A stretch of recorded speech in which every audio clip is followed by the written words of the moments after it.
때문에 결코 감사할 줄 모른다 라고 그렇게 지적을 했는데, 정말 우리의 마음이 그런 상태에 있을 때가 많은 것 같습니다.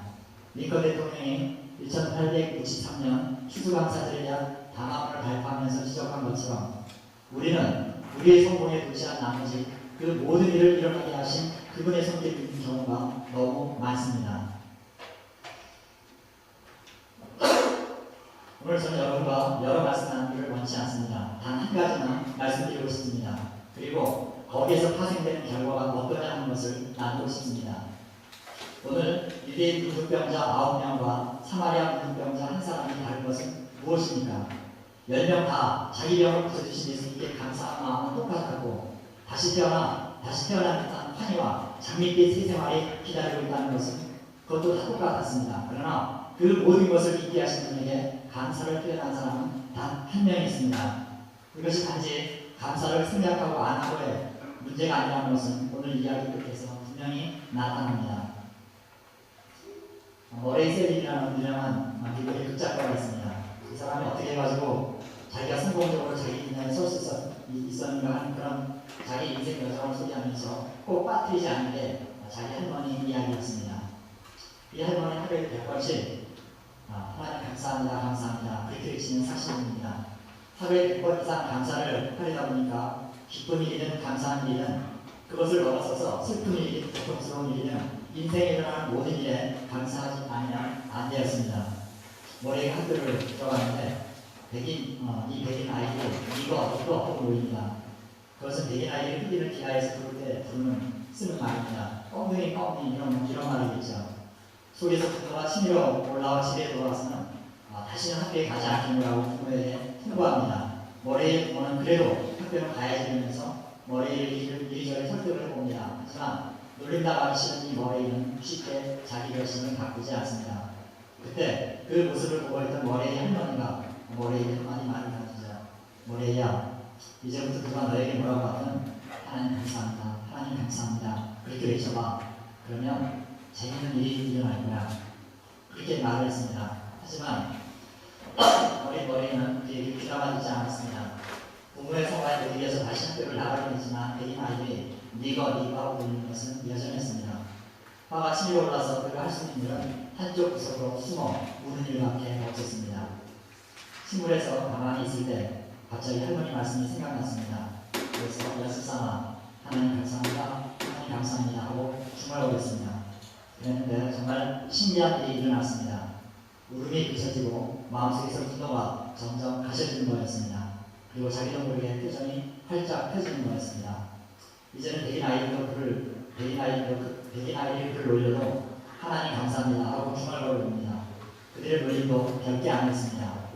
그에게 반응이 없자 놀리는 백인 아이들도 재미가 없어졌습니다.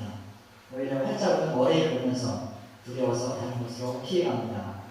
그때부터 머레이는 자기 할머니처럼 무슨 일이든 하나님 감사합니다, 하나님 감사합니다 하고 외치는 습관이 생겼다고 합니다. 그리고 그 습관은 어려운 환경 속에서도 지금처럼 성공적인 극작가가 될 수 있는 결정적인 힘이 되었다고 고백을 했습니다.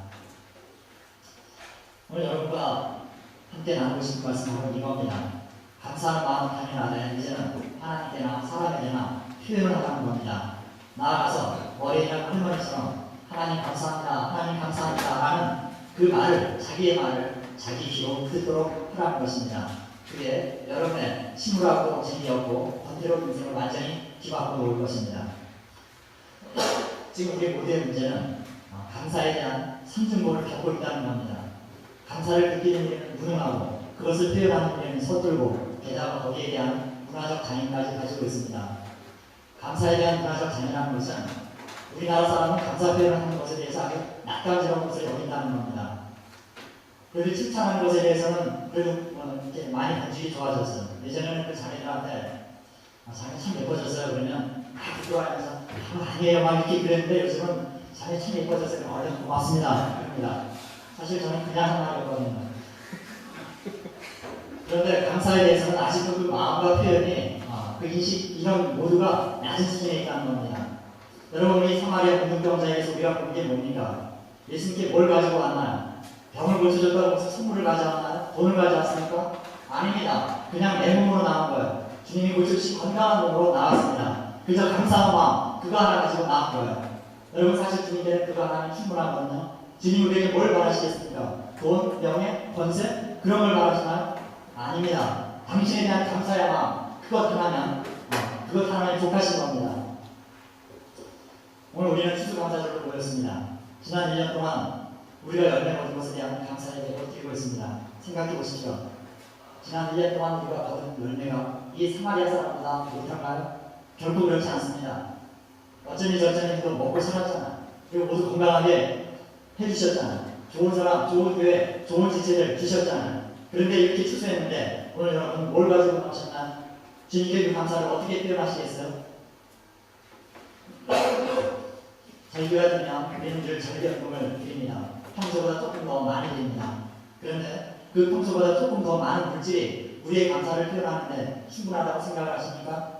차제 우리는 물질을 드릴 때마다 하나님이 이사야를 통해서 이스라엘 백성에게 던지셨던 그 경고를 들어야 됩니다.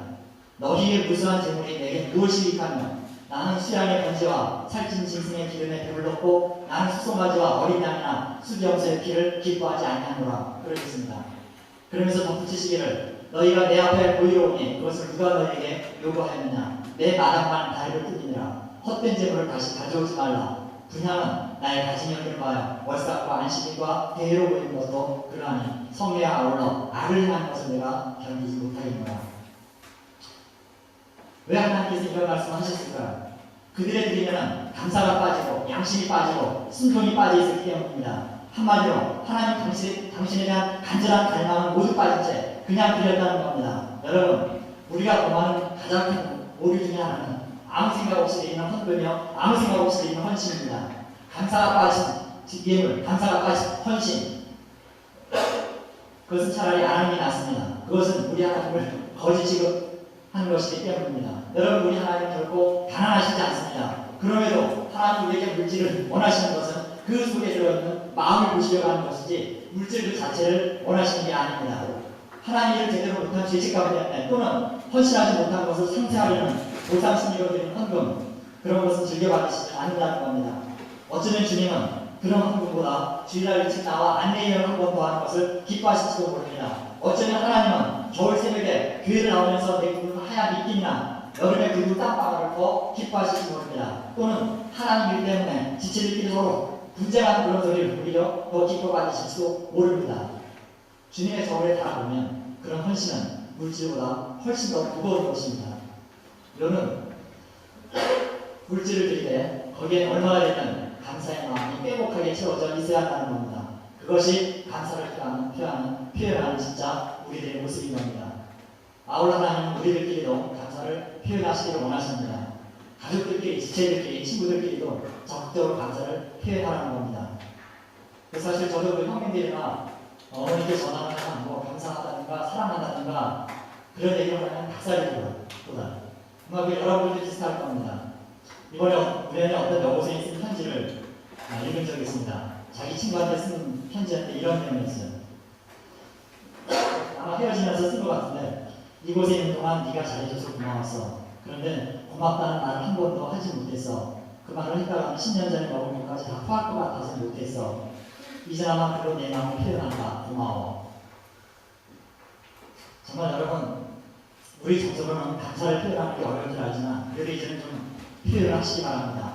부모님께 대한 감사, 배우자에 대한 감사, 이웃에 대한 감사